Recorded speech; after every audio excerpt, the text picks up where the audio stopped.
With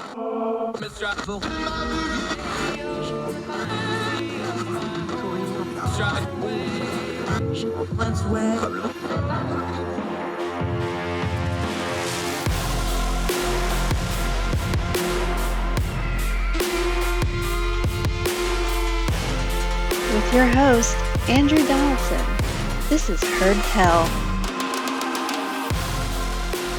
All right, Daniel Di Martino joining us. Okay, we always want to have a broad perspective on our program. It's something our audience works really hard on. Give me that perspective. You come to this country, you come from Venezuela, you come to America. What did you expect and what did you actually find that maybe surprised you a little bit? Just put people in your mindset as you first came to America to study, how different it was and what really struck you about it when you got here. Well, look, the biggest difference that is very quickly noticed is security and safety. Venezuela is and was a very dangerous country. Caracas has one of the highest murder rates in the world. Kidnapping is very common. Robbery is the order of the day. And so being able to walk in the street by myself in Indianapolis, where I lived, was a very big change in my quality of life for the better. I didn't have normal teenage years, right? I couldn't go to parties at any time. We started hosting parties in the day, staying at friends' homes, because things were very different. So that was a big change. The weather was a big change, seeing snow and all that. You're not saying Indianapolis is a little different weather-wise than South America. Yes, I did my first annual in the snow. It wasn't the first time I saw snow. I saw snow in some mountains in Venezuela when I was a baby, but certainly the first time I remember. And it was very cool. I enjoyed it very much. But I also saw, a lot of things that I didn't see in Venezuela. Some of them were that the population in Venezuela by that time had already become very anti-regime, very anti-socialist, very much that they wanted more economic freedom. And here I saw the opposite. I saw a lot of young people who wanted the government to control everything, who didn't know anything about what was going on in the rest of the world, like Venezuela and other places, which I did because, I lived in Venezuela and because I had an interest in politics because I was living in a political experiment. But then culture is different. I really enjoyed being in America. It's a totally different experience. In Venezuela, there was a lot of, because of the whole security situation, you couldn't even tell your friends what your parents did for a living because you were afraid that some kidnapper would end up knowing. So you just felt more at ease in the United States. I love it, Andrew. This is a very special country. The people are very special. I think that people exaggerate our political differences very much, and they do it because they don't know what real political differences are, which is what happened in Venezuela, in countries where there has even been genocide, where people killed each other for politics. That's not. I don't think that's going to happen here, and I hope it doesn't get that bad. Yeah. Talk about real quick too, culturally when you come over here. We talk about it in the abstract that, America is a big pluralistic, inclusive society. It's very, very diverse. We say that as a buzzword, but I always, when I talk to people who come here from a foreign country, I remember my German exchange buddies, when they came over here, they were just like, wow, there's so many different people here. Talk about the difference in that, especially, you grew up middle of the country. You're now, kind of around DC more. You've been around the country doing media stuff now. The culture of America, that diversity, that plurality, talk about how unique that really is when you come here from another country. Well, look, I never felt discriminated in Venezuela, which I know in the United States, I never felt discriminated in this country because while I saw some Venezuelan friends who immigrated to other parts of Latin America, and they faced like explicit discrimination in the street from other people. And based on their accent, which was the only thing that made people know whether you were Venezuelan. Because there's no single Venezuelan look or ethnicity. So that was very shocking to see that happening there, not in the United States, right? Which has a different language, which is not as culturally close to Venezuela as the rest of Latin America. And so I thought that in the United States, I didn't have any of those problems. I had friends from everywhere, from Indian people, regular American natives from Indiana, from different religions, Jews, Christians, atheists, and that was very cool. I was able to learn from very many different people. I will say though that the whole racial situation in this country and controversies, strife, or however you want to call it, it's something that was new to me because it's not something that I experienced in Venezuela. Seeing sometimes people in the college cafeteria sit down only with like other Black people or with other white people, that was very strange, because that was not what happened in Caracas, at least. People didn't really care at all, and it was not even part of the conversation, ethnicity, which here it is. And I think that that's the only negative thing that I thought culturally America had. Like, we really need to get over the whole ethnicity of the population issue. Yeah, great thing. Let's just get into it because I'm so excited about it, called the Dissident Project. Now, we know what dissident is. Let's do nomenclature again so we don't lose folks. That's a nice big fat word. Dissident. People are going to start thinking Red Dawn and Wolverines and such. That's not what we're talking about here. Dissident Project, my friend. What do you got in mind with it, and what are you going to do with it? Yeah, the Dissident Project is this venture of young voices that I had the idea of.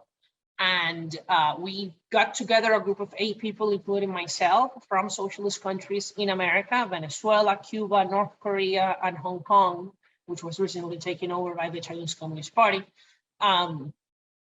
And we're going to travel to high schools all over the United States to tell our stories and connect it to what's happening here in America and why people need to choose freedom and not big government to solve their problems. Taking as a lesson what happened in our countries of origin.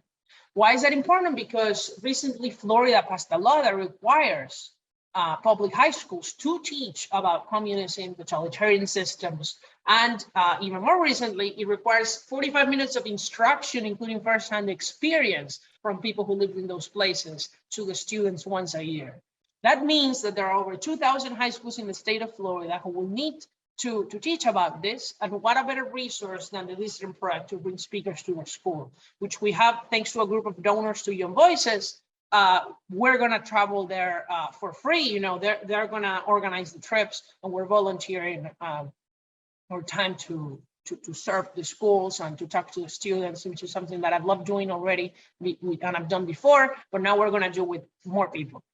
Now, how are we going to tailor something like this? Because I imagine, let's take Florida, for example. If you're in the Miami area, obviously huge Cuban expat population, very vocal, very politically active down there. That would be preaching to the choir to those folks because they know it, they've lived it, they believe it strongly. I would submit you'd probably deal with that one a little differently than, let's talk Indianapolis again. If you go back to Indiana, where people, it's more of an abject thing, you're probably going to address them differently. How do you tailor that to different audiences? Because again, big, plural, diverse nation, people have different experiences with government. Small town's going to have a different experience with government than a big city is. Isn't this something that you're going to be able to tailor a little bit differently wherever you take it between the 8 of you? Of course, and we're going to tailor it, and especially has to be tailored towards a high school student audience, right? Which is not the same as an adult audience. So an audience that it's much more difficult to gain their attention from, but it's also an audience that is much more open to learning, right? Because they don't have as many preconceived political beliefs. They haven't made up their mind about most issues, and unlike going to colleges or adult events, which are a self-selected audience of people who already agrees with the speaker, usually, in high schools, the teachers send the students regardless of their political beliefs. So we actually have an impact on persuasion and on telling people who don't know or maybe are not that interested in the issue and catch their attention and tell them some things. So how we start always is with our story of whoever the speaker is, of a roster of the Dissident Project. And from their story, they tell, they connect it to what happens in America. They warn people about the politicians, the people here who actually support socialist regimes and who actually support socialist policies for this country, such that people are not deceived of what that means, right? The people who claim to be socialists here and say that they just want free healthcare, that's not really what they want. They don't really want what the Nordic countries have. They want actual Venezuelan, Cuban, Chinese socialist policies. And that's what we need to warn students about, from people who actually lived it and can tell you what were the consequences in our daily lives. Like, I didn't have electricity many days per week, and water sometimes for several weeks straight after the government took over water and made it free, because there was no money to maintain the equipment. And then when the things that they did have money for, which is the money they printed, created inflation, which reduced my purchasing power, which we're already seeing in the United States now. They gave so many checks for free to people, and now we have nearly 9% inflation. So these things happen. Now it's happening at a much smaller scale here. But have no doubt, if they were to continue giving checks to people, we would easily have 20, 30% inflation.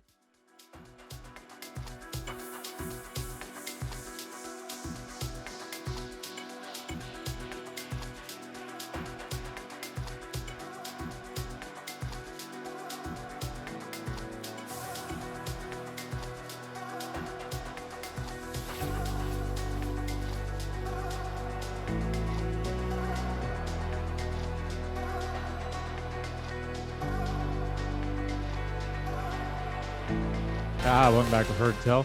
Okay, something a little different. Let's talk movies. When we want to talk movies, we go to this man because he's great at it. He knows things about it. I don't, because I'm not that big a movie guy, so I'll lean on him. Luis Mendez, our good friend. He has an excellent Substack. He writes. He also writes at ordinary-times.com occasionally. How are you, my friend? How's things down in sunny South Florida? Well, it's first of all, it's super hot down here. But other than that, I'm very happy that the movie season for 2022 has actually started off really good, to my pleasant surprise, because I was actually a little scared that last year had been maybe a little too top heavy. But I think it's been a pretty solid start to the year for movies. See, we just did Memorial Day weekend. Top Gun came out, massive movie, huge hit, going to be a monster film. I think it did 150-ish over the weekend, 300 worldwide, something like, traditional summer blockbuster movie number. It's remind people, because COVID, we kind of forgot, this used to be what Memorial Day weekend about the movies was about. You had a big tentpole, top of the line movie on Memorial Day weekend for 5 or 6 days. And that was like usually one of the movies of the year. That used to be the way. COVID hit. Are we back to it, or is this an aberration, do you think? I mean, I don't want to say it's an aberration. I feel like we're sort of back to normal to an extent.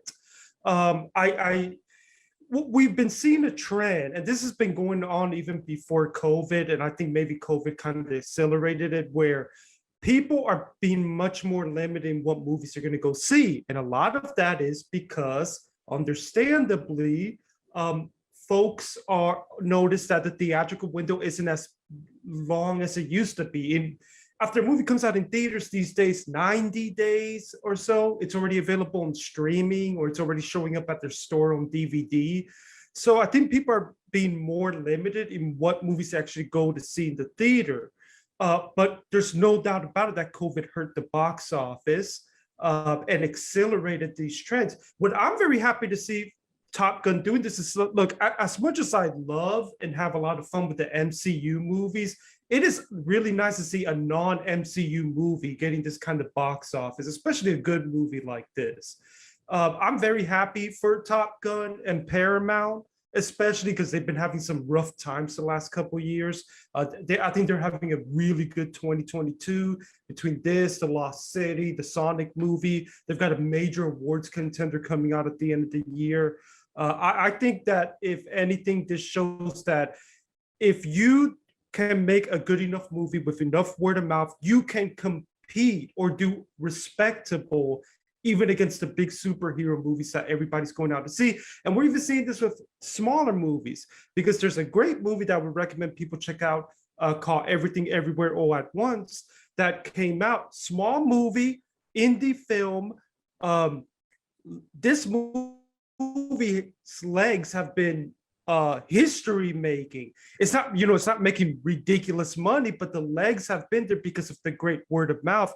And I hope we get to see a little bit of that in a day and age where everybody kind of just shows up for the superhero movies. Yeah, and it's interesting you bring it up that way, because one of the reasons I like following you and your writing is you understand, you don't just review the films, you understand the business side of this. talk about this for a minute, because I don't remember, at least in my lifetime, a movie like Top Gun. And maybe it's because, Tom Cruise has the stroke to make these things work. Maybe it's because the brand is so big and so nostalgic. Do you remember any other time where a studio held a movie for over 2 years, a big movie, when they went through some struggling years on top of it? Would have been, there's reports out there about how much Apple and Netflix and these other companies were offering for Top Gun if they took it to streaming. Do you remember any kind of a comparison to this, where they held a movie this long and it was still this big and this successful?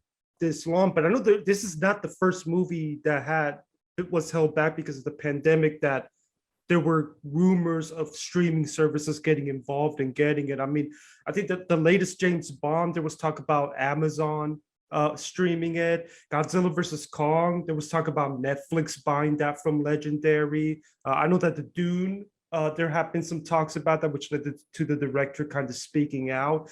But yeah, this movie has been held back from us for 2 years now. I mean, I remember watching trailers for this back in 2020. But they have been very careful to say, we're going to release this when the crowds are back so they can see it on the big screen.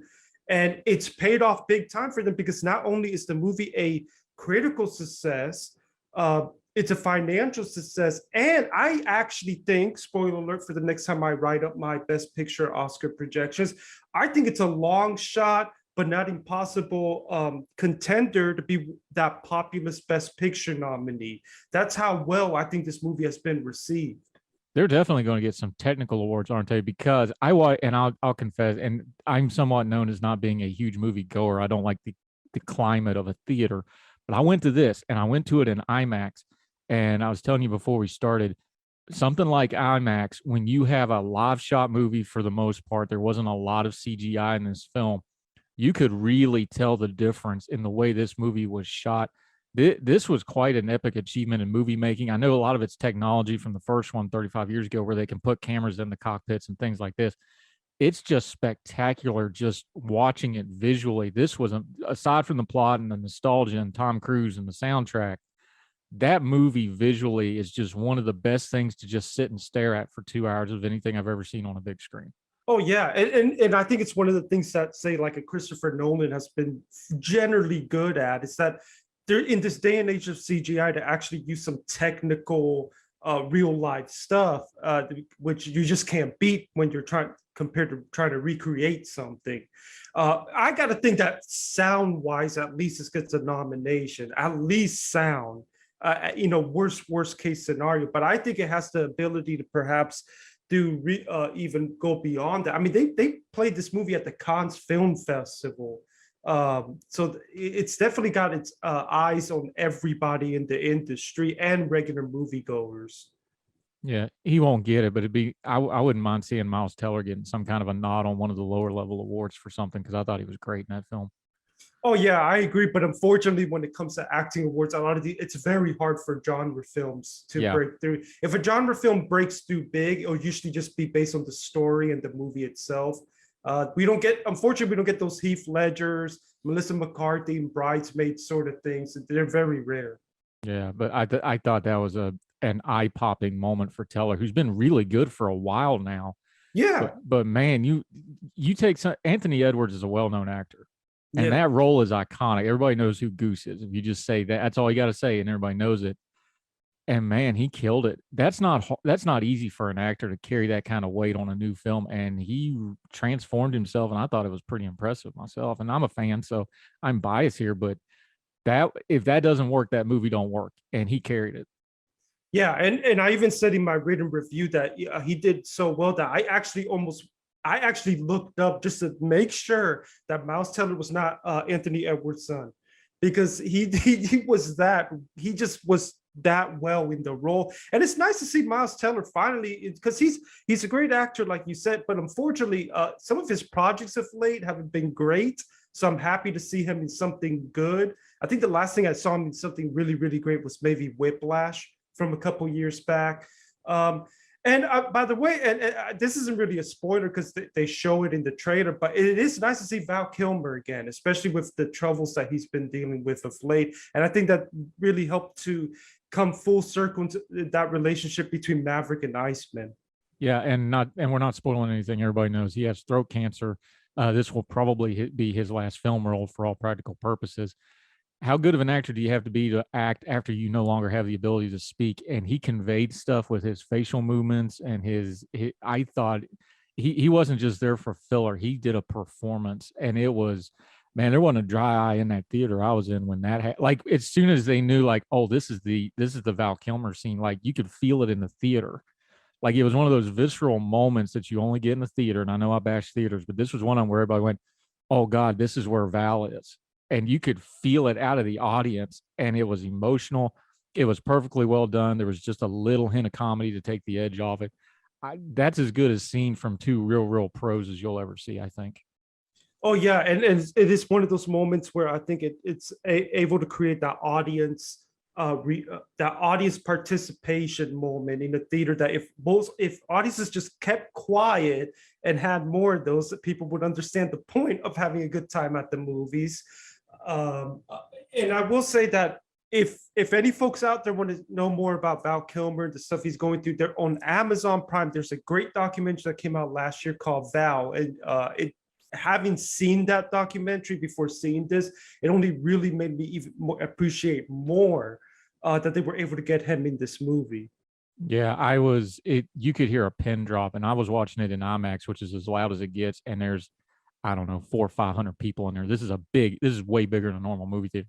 You could hear a pin drop during that scene. Like it was a special moment. By the way, Miles Teller, free plug here, Only the Brave. Great movie. Didn't do great at the box office. Josh Brolin's in it. The firefighter movie. Those are the smoke jumpers that killed out in New Mexico. I thought he was great in that he doesn't get a lot of credit for. Hey, you're right. I almost kind of forgot about that movie. I think I remembered that film coming out a couple years ago. Yeah, and he's the main character for all intents and purposes. He really carries it and does a great job in a really hard role, very emotional role. But that's a great movie that, for whatever reason, it's just one of those movies that didn't do that well. I know it's a heavy subject matter. Maybe that was part of it, but Josh Brolin's in it. It's a great cast. Encourage people to go check that one out.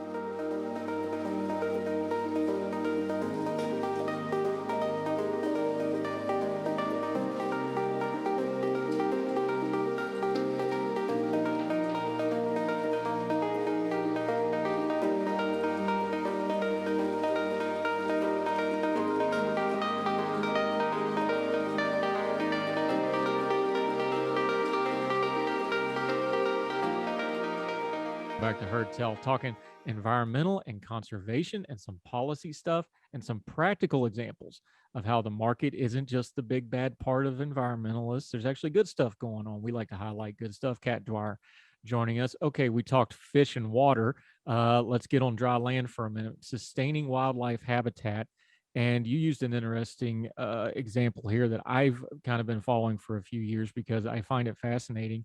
Elk occupancy agreements. So let's talk a little wildlife habitat for a minute. Yeah.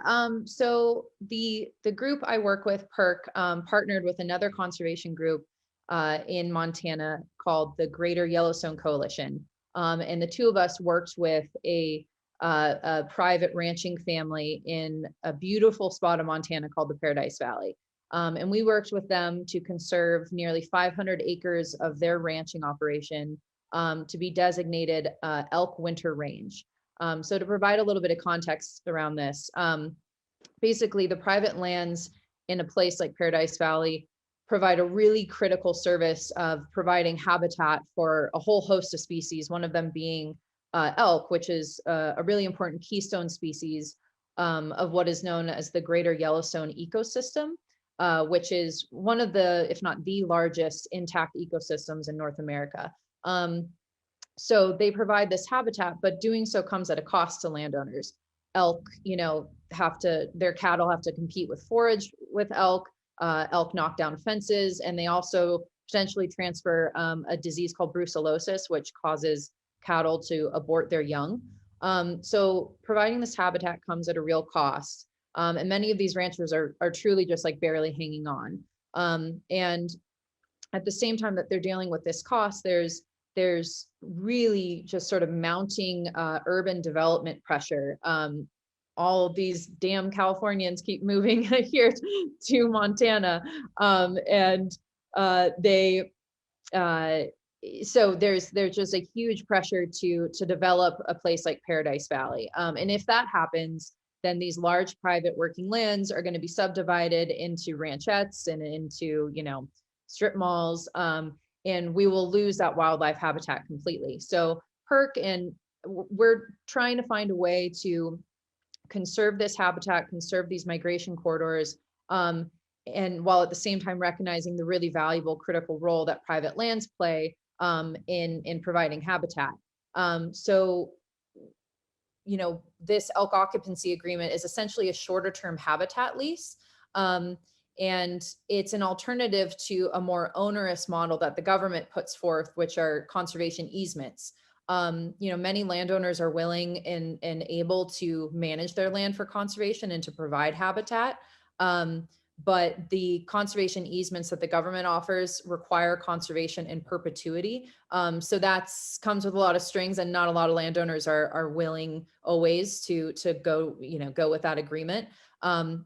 So having other tools like an elk occupancy agreement or other similar shorter habitat leases offers just more opportunity to help conserve habitat and make sure that these working lands continue working and that elk have these migration corridors open. Yeah, we've talked about those easements with our friend Gabby Hoffman when she talks conservation with us. And the problem with that is, like you mentioned, that's kind of a one-shot deal, because once you do it, it's almost, you talked about an act of Congress. This literally would take an act of Congress to get those easements changed back over. But we need to mention here too, historically, this is a new twist on a very old problem, settling the West. Of course, we know the extremes of them almost wiping out the buffalo as an invasive species, quote unquote, for all the cattle guys and the railroads. This goes back again. We keep hearing it over and over again. Proper land usage, property rights. This is some very fundamental stuff to Americans that just keeps popping up. This just has kind of an environmental or a climate-based overtone to it, doesn't it? Yeah, absolutely. And I think something, sort of our theme here of things that are overlooked within the environmental space, private lands are often overlooked. And private landowners have, over centuries learned how to properly manage their land, right?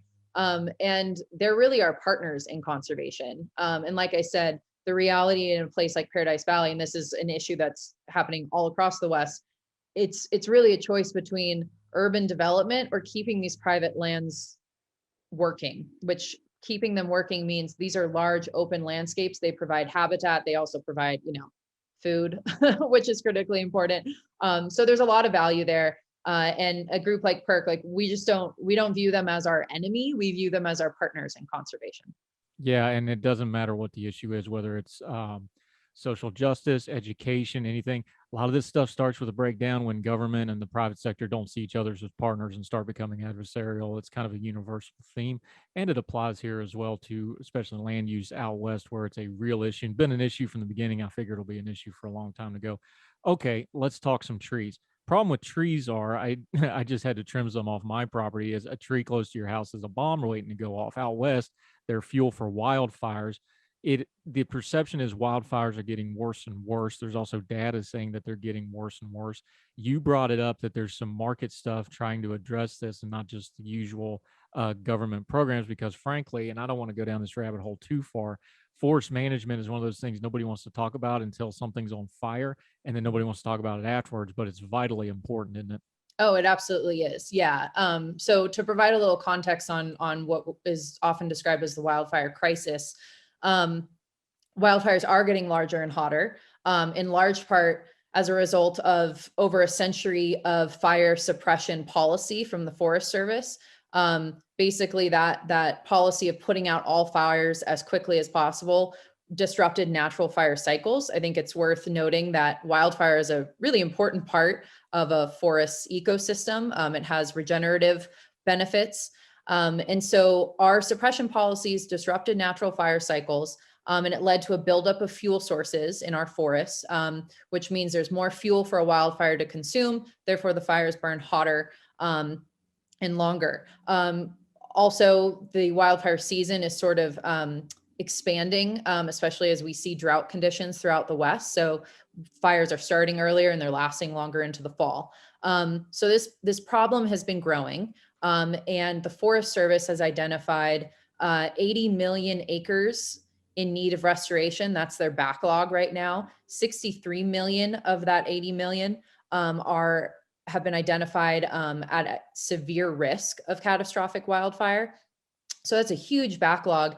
And at the current pace and scale, the Forest Service, it will take decades, multiple decades to address the full backlog. And of course, over that course of time, the backlog is going to continue to grow. So it's a huge problem that it's going to take a lot of effort to really get our hands around and get ahead of it.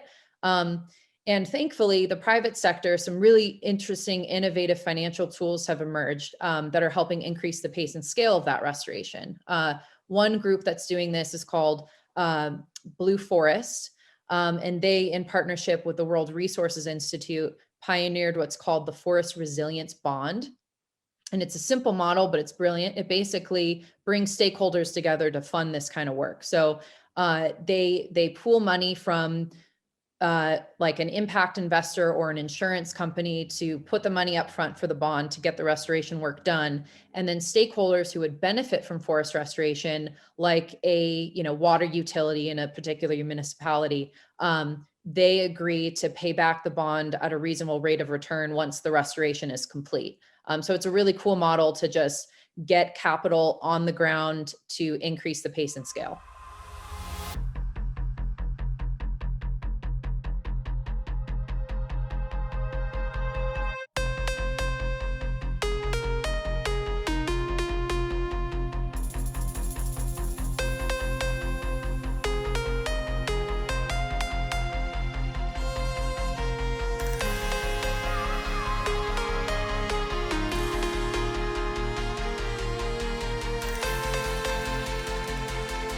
We're having some grown folk talk about a really tough issue. January 6th, everybody gets heated about it. Everybody's got opinions. We're talking to our good friend, Michael Siegel, about it. All right, buddy, you at ordinary-times.com, you waded into the deep end of this thing. I'm just going to let you set it up because I don't want to put words in your mouth here because it's such a touchy issue for a lot of people. We talk about the deaths surrounding it, not directly. The one poor individual had a stroke. Did it cause because? I know people debate, who actually got hurt, death counts. The one death that is inarguably connected to January 6th is Ashley Babbitt. Again, I'm just going to let you set it up, but you wrote about it. We've all seen this whole, here's the thing with Ashley Babbitt with me, just to set this up. The entire thing's on video, pretty much from the moment she went into the building to the moment that she was shot. We've got everything she did on video. You can watch almost all, but I think about 3.5 minutes of her time in the Capitol is on video. It's a tough spot because we've all watched it. If the person that shot her waits 30 seconds, that TAC team is there and that situation is probably diffused and that doesn't happen. He didn't have that kind of hindsight that we have. She was going through the speaker's lobby. And for folks that don't know this, the speaker's lobby, members of Congress can't just walk in there. This is a restricted area on a normal day, let alone on a day like this where they're trying to evacuate Congress members. Like you can't just walk in there. There's a door there for a reason, okay? But your take on Ashley Babbitt, and you dealt with who has responsibility for Ashley Babbitt. Yeah, what actually motivated this was every time the January 6th committee comes up, Ashley Babbitt starts trending on Twitter with people asking for justice for her. And then what actually made me write was seeing people's responses that were like, well, she deserved what she got. And my feeling was, no, she didn't. No one, I don't think anyone deserves to be shot. There may be circumstances where someone has to be shot, but no one deserves to die. But the situation was that you had the speaker's lobby, you had a barricade, you had 3 police officers there with a much larger crowd trying to break in. And she tried to crawl in through a window and was shot and killed. And the investigation by not one, but 2 agencies, the DC police and I believe the Secret Service, concluded that the shooting was justified. And a lot of people are going around saying, she was executed, that she was, trying to stop the rioting or whatever. And these aren't really true. But I feel some sympathy for her. I feel bad for her family. I mean, she, this was a woman who should not be dead. But I don't blame the police for what happened. And usually I'm very skeptical of shootings, but in this case, I think that the analysis, we've all seen the videotape. I think the analysis was correct. And what I talked about was if you want to affix blame for what happened, I think it goes to Donald Trump and his supporters for the Stop the Steal thing. What's one of the things that's coming out of the January 6th committee was everyone around Donald Trump was telling him, you lost the election. Bill Barr told him that. His children told him that. His son-in-law told him that. Everyone around him was telling that, and he just refused to believe them, or just didn't care. The people he was listening to were people like Rudy Giuliani, who was telling him that he won. And so, he lied effectively, continued to feed that lie, continued to rile up his supporters, saying your democracy is being stolen, your country is being stolen. They gathered them on January 6th. Remember, January 6th was picked because that was the day that the vote was going to be certified. And the reason they had that rally was because this crackpot theory emerged that Mike Pence could overturn the election. And our friend Bert Lyko wrote about this in Ordinary Times, that this was just nonsense. There was no legal way that Mike Pence could overturn the election. And even Congress could at most send those certifications back to the states to confirm them. They couldn't just override them. And so the people were gathered there on a false premise. They were then riled up, they were turned loose, and the main violence was started by the Proud Boys and the Oath Keepers, but those were also stimulated. Another thing that's come out of the January 6th committee was when Donald Trump at the debate was asked to denounce the Proud Boys and told them to stand by, that they used that as a recruiting tool. That was one of the things that they used to build up their numbers to the point where they could breach the Capitol. And so, Ashley Babbitt was a grown woman. She had agency. She made her decisions.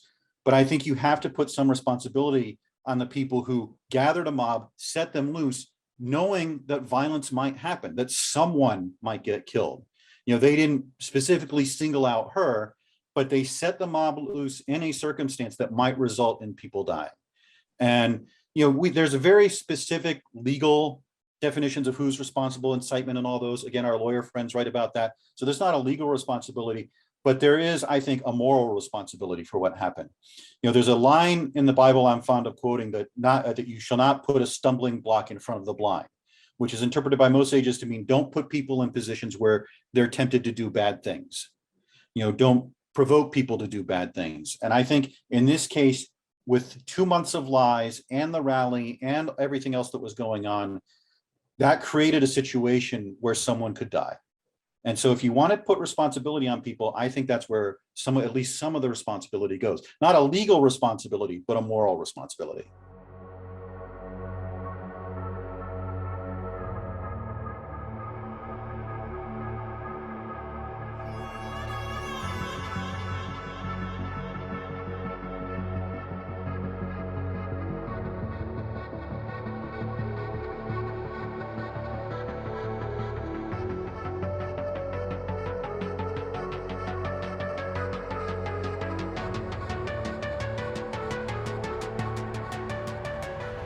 We're back with our buddy John Miller talking a little baseball. Okay, so we know what the problem is.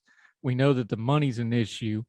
What's some of the things we can do about it? My first question about this, though, is if it's a cultural problem, like you said, MLB's thrown plenty of money at Little League Baseball. That's not the issue. How do you change a cultural problem? You have to have a cultural solution, don't you? Yeah, and that means the people at the grassroots having ideas. So as a follow-up to my first piece, I wrote about some of those ideas. And, basically, if you think about, youth baseball as its own sport, what you need is for there to be balls in play. You cannot have youth baseball become a contest of whether the pitcher can throw a strike or not. So you need to change the rules so that you have that ball in play at least every 30 seconds. So one thing I like to do is play 1 strike and you're out, or 2 strikes and you're out, where I'm pitching or a machine is pitching and you're getting a strike and the ball's in play. So that's one way. Coaches catching to kind of make the pitchers more comfortable and have them get rid of pass balls and sort of accelerate the tempo. Playing there's a guy in California named David Klein who has a game called Speedball, which is 3 teams show up every game. 1 team hits, 1 team plays the infield, 1 team plays the outfield, and you rotate. So you get more at bats with only 5 players, and you have different rules to accelerate the game. Smaller balls to make it easier to throw strikes. 5-on-5 with 3 bases.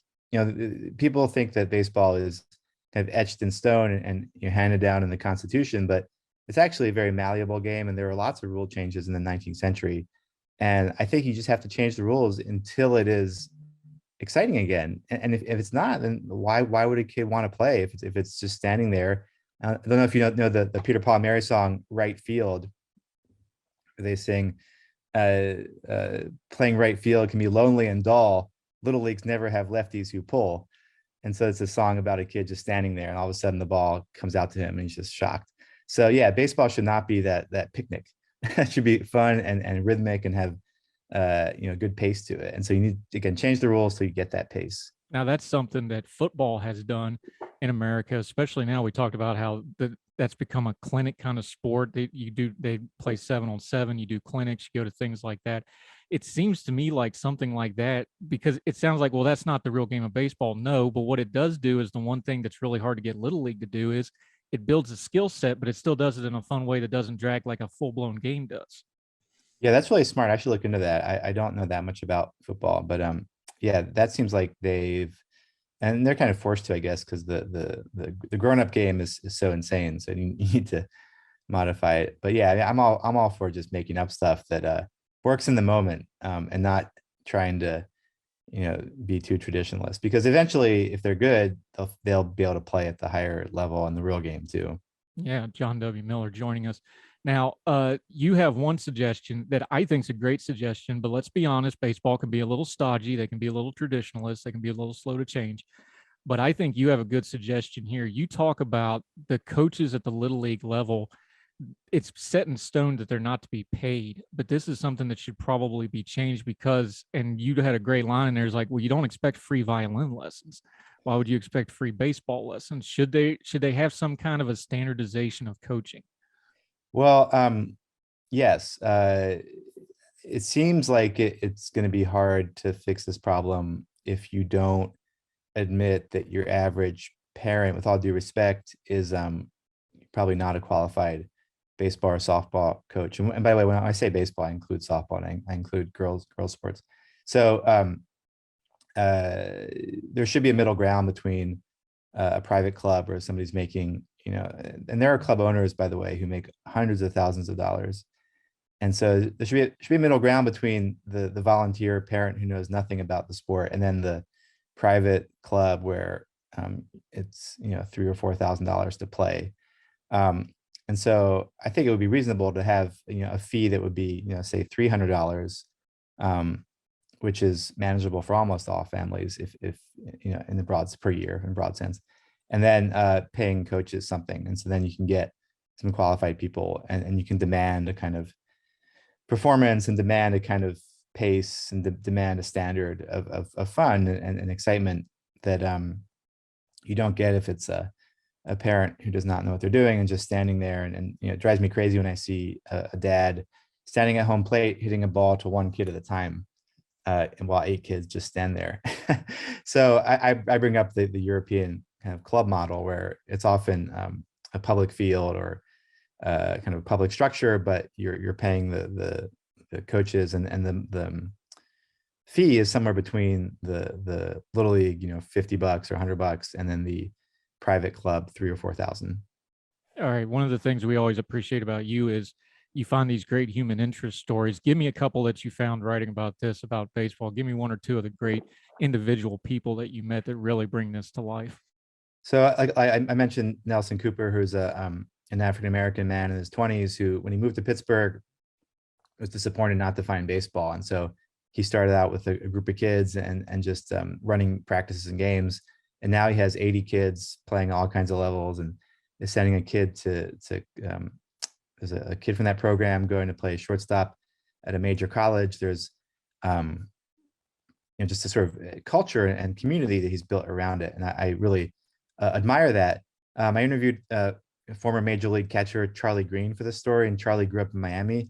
And he told me when he was playing Little League, he played 1 game a week, and that was the highlight of his week. And it wasn't more than that. And that guy made it to the major leagues. So you don't need all the bells and whistles sometimes. If you love it and you're talented, you'll get there eventually. All right, you coach it yourself. Tell me one of yours though.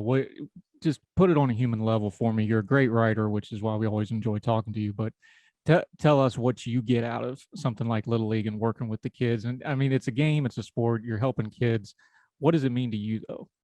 Well, I love, sort of leading players into a place where they can play really well without, yelling and screaming. I feel like kids usually don't listen that much to what you're saying, especially in a group. So it's all about setting up a structure where they're figuring it out for themselves by playing, and then you have to make adjustments, but ultimately they have to learn by doing. I do try to get, boys to talk about their feelings essentially in a way that maybe has not been presented to them before. One example, there was a game a few years ago where we had scored 4 runs in the top of the sixth in the 6th-inning game to take like a 3-run lead, and then we gave up 4 to lose the game in the bottom of the 6th, and everybody was completely devastated, and everybody was just sitting there, just crying. And it was, they were 10. It was a really crushing loss. In the next practice, I sat everybody down and I said, well, let's talk about what you were feeling in that moment. And I imagine that the feelings you have could be shame, and I explained what that meant, or anger because you're mad, or pride because you came back, or sadness. And I explained what all those feelings meant, and they kind of took it all in. And then I went around and had them say which of those feelings they identified with. And one of the kids goes, "Coach, I felt all of those." And so, yeah, just I'm not there to lecture people about, big, heavy stuff. But when the moment comes up like that, then you have their attention, and you can kind of help them connect. Because I remember as a kid, just feeling very angry whenever I failed, and baseball is a lot of failure, and getting really angry and mad and not knowing what to do. And I, wishing I had, or in hindsight, wished I had a coach who had sort of explained how you cope with that, because baseball is a sport where it can just be excruciating. You're by yourself, you fail, everybody's looking at you. And so, yeah, it's a chance for a coach to kind of use that moment to help somebody, grow up a little bit. Yeah, John W. Miller, love talking to you, my friend. He's got 2 great pieces on this topic out in America Magazine. How America sold out Little League baseball is one of them. 9 ways to get kids to fall in love with baseball again is the other one. We will be linking to both of them in the show notes. You, my friend, have a lot of irons in the fire, though. Let folks know what you have going on. We've had you on before about Moundsville. Folks can still go find that at pbs.org. Let folks know what you're doing in your social media so they can keep up with you. So yeah, my Twitter handle is JWM Journalist. I write a column for America every couple of weeks. I'm working on a book project about baseball, which I can't detail yet, but it's about baseball. I'm looking at different coaching jobs in Pittsburgh. So keeping busy, and I'm enjoying the kind of the interest in this story, because I didn't expect it would have this much interest, but people really care about baseball. So it's fun to. All the music on Heard Tell is provided under a Creative Content license from monstercat.com.